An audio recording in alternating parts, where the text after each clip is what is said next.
Bus fare hike in China? Analysis: government running out of money. Vanke states entry into the hitting the wall period, China's property bubble bursts.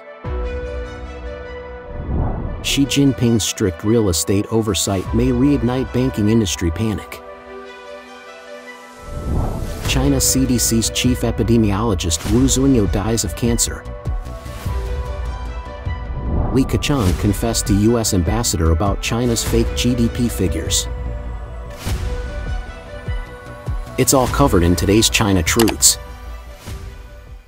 Bus fare hike in China? Analysis: government running out of money. In recent times, bus drivers in several Chinese cities have taken to the streets in collective protests, demanding that the government pay their overdue salaries. In response, on October 26, the Chinese Communist Party's Ministry of Transport announced an adjustment to increase bus fares to cover operational costs. In response, prominent Chinese media personality Huang Jinqiu commented, "This indicates that the Chinese government is running out of money." He further explained the reasons. One reason is that our foreign relations haven't been well managed, leading foreign orders to shift to Southeast Asia, resulting in a decline in our earnings from abroad.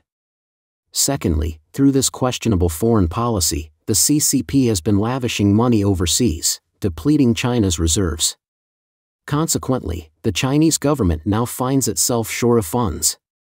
This includes salary cuts and layoffs for public servants in Guangdong, as well as nationwide layoffs, leading to a reduction in the number of buses. It's all part of the broader situation. Mr. Huang analyzed that the CCP government is currently facing a financial crisis and is shifting the burden onto the Chinese people through comprehensive price hikes on daily necessities. Mr. Huang stated that essentially anything people can afford is going to see a price hike, such as bus fares, water, electricity, and daily necessities. According to him, the third wave may include fare hikes for public transportation, subways, and more. One motive behind raising bus fares is to encourage people to buy cars. Commenting on this issue, a retired engineer from Shanghai, Mr. Wang, believes that the CCP's financial sustenance relies on land sales. However, with the bursting of the Chinese real estate bubble, China's economy is faltering, causing various regions to run budget deficits. The government can no longer operate, as it is devoid of funds and faces a financial crisis. They are left with no choice but to shift the financial burden onto the people. This has resulted in inflation and a tenfold increase in prices, ultimately causing ticket prices to rise. Vanke states entry into the hitting the wall period, China's property bubble bursts. On October 20, Vanke's chairman of the board, Zunyou, admitted that China's real estate industry has entered the most painful phase of the marathon, known as the wall-hitting period, marked by prolonged and intense struggles beyond expectations. As a representative of mixed-ownership real estate and surviving private enterprises in today's China, Zunyou's words suggest that the already burst real estate bubble is irreparable. In a marathon, the wall-hitting period is a challenging segment that athletes must endure. Typically occurring around the 30-kilometer mark, it's when the body has nearly exhausted its sugar reserves used for energy and begins burning fat for energy. During this phase, athletes experience severe physical fatigue, muscle soreness, and push their bodies to the limit, much like hitting the wall. However, Zunyou said that once you pass this stage, you can continue. He used the concept of the marathon's wall-hitting period as a metaphor to illustrate the current real estate industry's struggle and pain, akin to hitting a wall this year. According to data from the China Real Estate Report, in the first half of this year, the profit situation for the top 50 listed real estate companies continued to worsen. Collectively, they incurred a net loss of approximately $13.2 billion and had to cover financial expenses of approximately $11.1 billion. Notably, the companies experiencing significant losses are not limited to private enterprises. Many state-owned and government-owned companies are also affected. Among those with losses exceeding 10 billion yuan, companies such as Country Garden, Evergrande, Sunac, Oceanwide, and Shermao Group are included. Country Garden experienced the most substantial operating losses, causing its sales performance to drop from the first position to the sixth among the top 100 real estate companies. Since the arrest of Evergrande's Zunyou, a new wave of decline has swept through the real estate market. With Country Garden's formal default, the real estate industry's sales have plummeted into a bleak and frozen landscape, giving rise to widespread pessimism and desolation within the industry. Both the real estate and stock markets are bearing the brunt of this turmoil. Data from China's National Bureau of Statistics indicates that the total output value of the real estate industry contracted by 2.7% in the third quarter of this year, marking the most significant quarterly decline in 2023. The real estate sector accounts for as much as a quarter of China's GDP. The ongoing string of defaults by real estate companies has triggered a powerful shockwave, affecting businesses up and down the supply chain and financial institutions, including banks, across the entire nation. This has weighed down China's economic recovery. S&P Global Ratings projects that, in a bearish scenario, China's real estate sales in 2024 could drop by as much as 25% compared to 2022. This would lead to China's actual GDP growth rate for that year falling to 2.9%. The antidote for the real estate crisis has failed. Beginning in November 2022, when the Chinese Communist Party introduced the 16 financial measures and the 3 financial arrows for real estate financing, financial policies started to loosen. Real estate policies also became more lenient, including recognizing homes instead of loans, reducing interest rates on existing home loans, lowering the down payment ratio for home loans, and easing property purchase restrictions, among other measures. Since September, various regions have introduced policies promoting buying new homes with old ones, resulting in multiple incentives that somewhat boosted home purchases.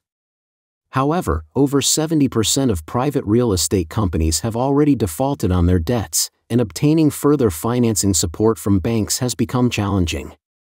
Currently, the real estate market sales situation remains unchanged, and the risk of defaults has spread to state-owned and government-owned developers. Companies throughout the real estate industry's supply chain are affected by the ongoing real estate crisis. Investors have lost confidence in the real estate market. In October of this year, amidst continuously declining property prices, homeowners are uncertain about the future of property prices. They are capitalizing on the new real estate policies by aggressively lowering prices to sell their homes. This has led to waves of home sales across China. This move leads to an intense price wars and promotional battles have ensued. Right now, all the policies rolled out by the Chinese Communist authorities to stimulate housing consumption haven't managed to give the housing market economy the boost it needs. The real estate industry has lost faith in these policy rescue efforts. The bursting of the real estate bubble, no remedy. Going back as far as 2 years ago, Ren Zeping, a Chinese economist and the chief economist of Zunyou Bank, emphasized that the real estate sector serves as the nucleus of economic cycles, being at the core of 9 out of 10 crises. Many global economic crises have had a strong association with the collapse of real estate bubbles. Political analyst Tang Jingyuan pointed out on October 26 that the real estate bubble in China has already burst, and there's no solution in sight. He explained, prominent real estate giants such as Evergrande, Country Garden, Sunac, and others have all succumbed to defaults, and it appears that no matter what policies are enacted, they are proving to be ineffective. Despite the Chinese Communist Party's efforts to stimulate home purchases, people remain hesitant to buy due to their lack of confidence in the economy. With such a high unemployment rate, it's becoming increasingly challenging to earn a living. New homes are sitting unsold, and a growing number of developers are struggling to sustain their profits and keep their businesses running. Mr. Tang also foresees that the Chinese real estate industry will experience a sharp decline in the future. China's economy currently finds itself in a precarious situation, with the Chinese Communist Party using excessive currency printing as a mere postponement strategy for the inevitable crisis eruption. However, this approach is unsustainable in the long term. Xi Jinping's strict real estate oversight may reignite banking industry panic.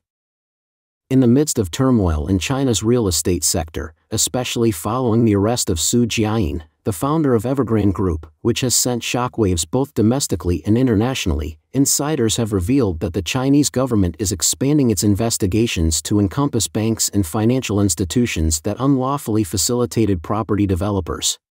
On October 26, the Wall Street Journal in the United States, citing insiders, reported that during a meeting in September, Chinese President Xi Jinping explicitly emphasized that no detail should be overlooked in the rectification of the real estate industry.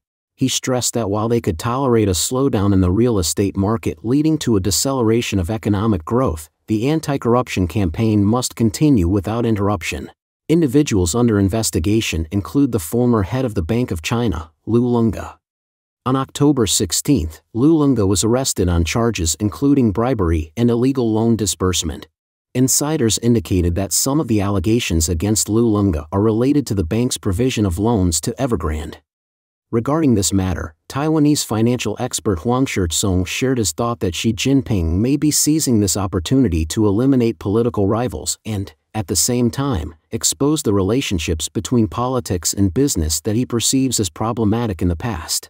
At the same time, when it comes to pushing the future of China's real estate market downwards or when addressing issues affecting China's economy, he can say, "This is not my problem, it's due to the past relationships between politics and business.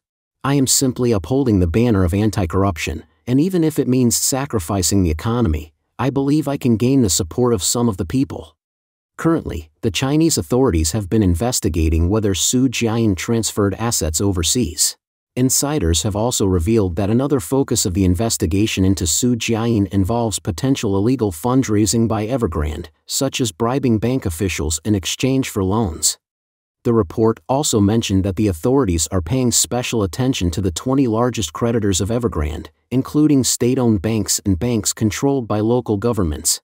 At this moment, one of Evergrande's largest creditors, China Minsheng Bank, which is owed hundreds of billions, is currently under scrutiny. In July of this year, the Shanghai Stock Exchange requested China Minsheng Bank to list all real estate borrowers, but the bank refused to provide the requested information. According to Mr. Huang, continuing to suppress the real estate sector will undoubtedly have a considerable negative impact on the financial industry, including many financial products now facing defaults.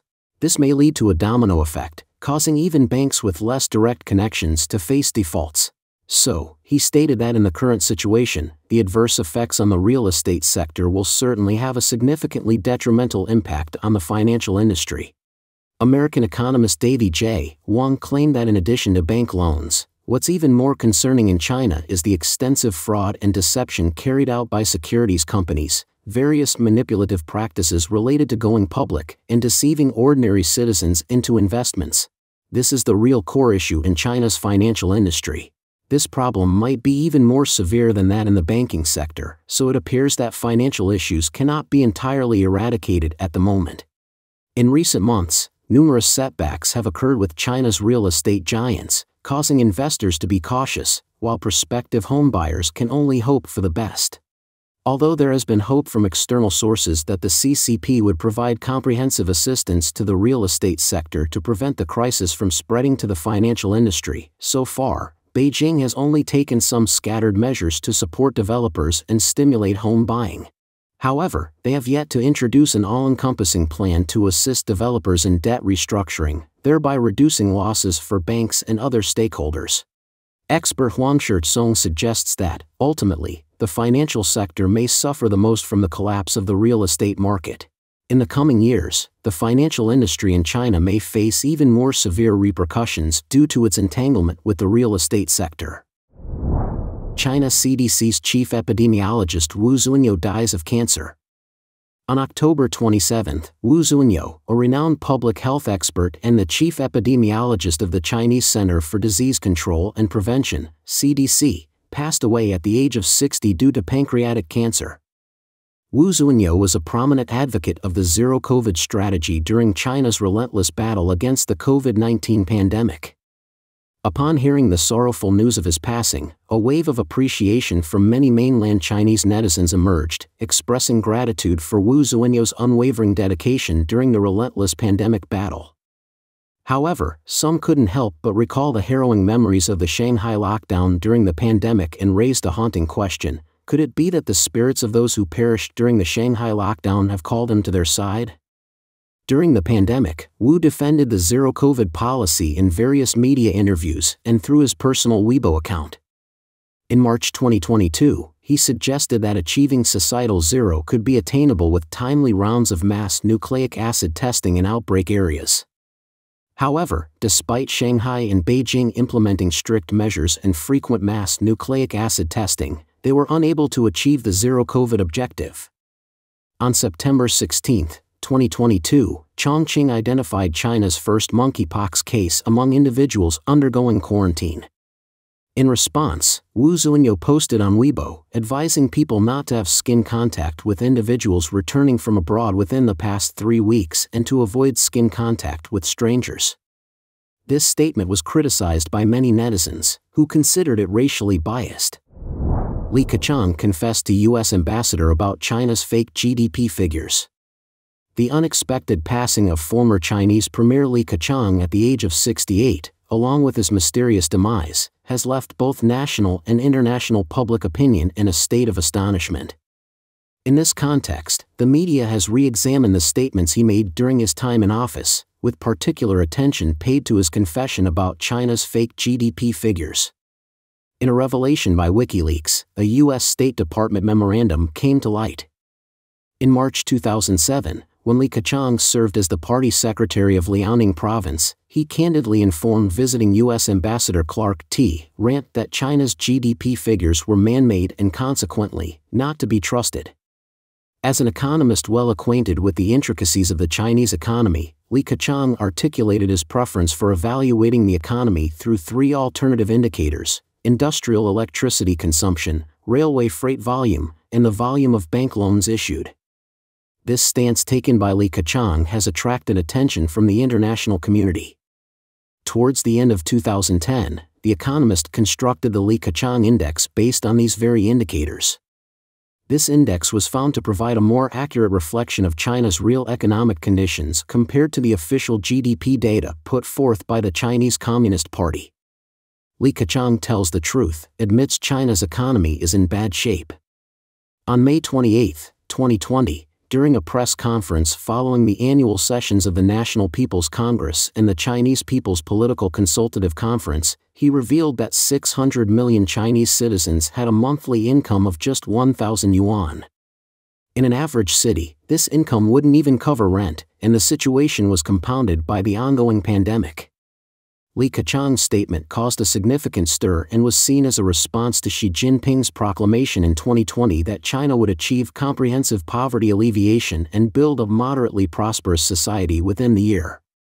At that time, China was grappling with a severe pandemic, and both the economy and people's livelihoods were severely affected. Businesses were facing substantial challenges. In response, Keqiang initiated the promotion of street vendor economies, believing this would boost business vitality, create more job opportunities, and even personally visited street vendors in Shandong. However, shortly after the nationwide rollout of the street vendor economies, Chinese state media collectively criticized it, citing impacts on urban aesthetics, hygiene issues, and uncivilized behavior. Consequently, the street vendor economy was abruptly halted, highlighting Keqiang's limited practical decision-making authority concerning China's economic development.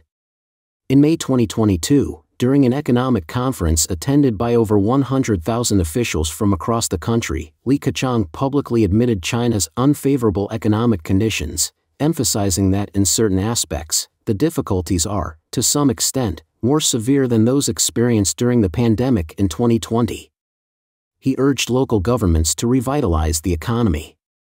He also revealed that China's unfavorable economic conditions had significantly impacted central fiscal revenues, with a 5.9% decline in national fiscal revenue in April, and local fiscal revenue declining even faster at 6.6%. Several provinces had requested approval to issue emergency bonds to overcome these challenges, but the central government had only one emergency fund remaining, forcing local governments to rely on themselves. Keqiang's speech garnered international attention. However, on the same evening, CCP media heavily censored it, aggressively removing the full text of Li Keqiang's speech that was circulating on social media. It is evident that the former Premier Li Keqiang and the current CCP leader, Xi Jinping, had completely opposing approaches. Regarding this matter, legal expert and independent commentator Yu Ping shared his perspective, stating, "In fact, Li Keqiang initially displayed a people-oriented and genuinely concerned attitude toward the public. In contrast, Xi Jinping focused more on grand personal goals." So, in reality, what Li Keqiang discussed with ordinary people was very practical. Mr. Yu pointed out that while Li Keqiang might not have been a central figure of attention during his lifetime, news of his death has sparked a significant online reaction, reflecting the public sentiment.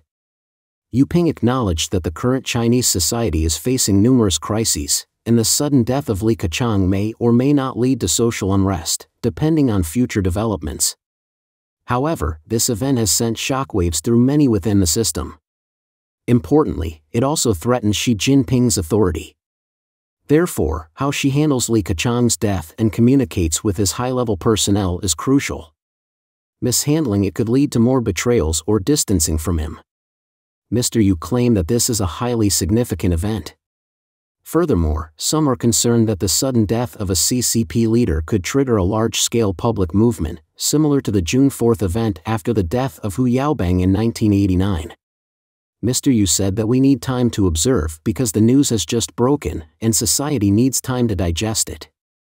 So, even those who share values with Li Keqiang and those who appreciate him among the common people, including middle and high-ranking officials, may or may not take action. He believes Beijing is very tense right now. Don't forget to leave a comment in the section below to share your opinions on today's topic with us. Make sure to like and subscribe to see more interesting topics from China Truths.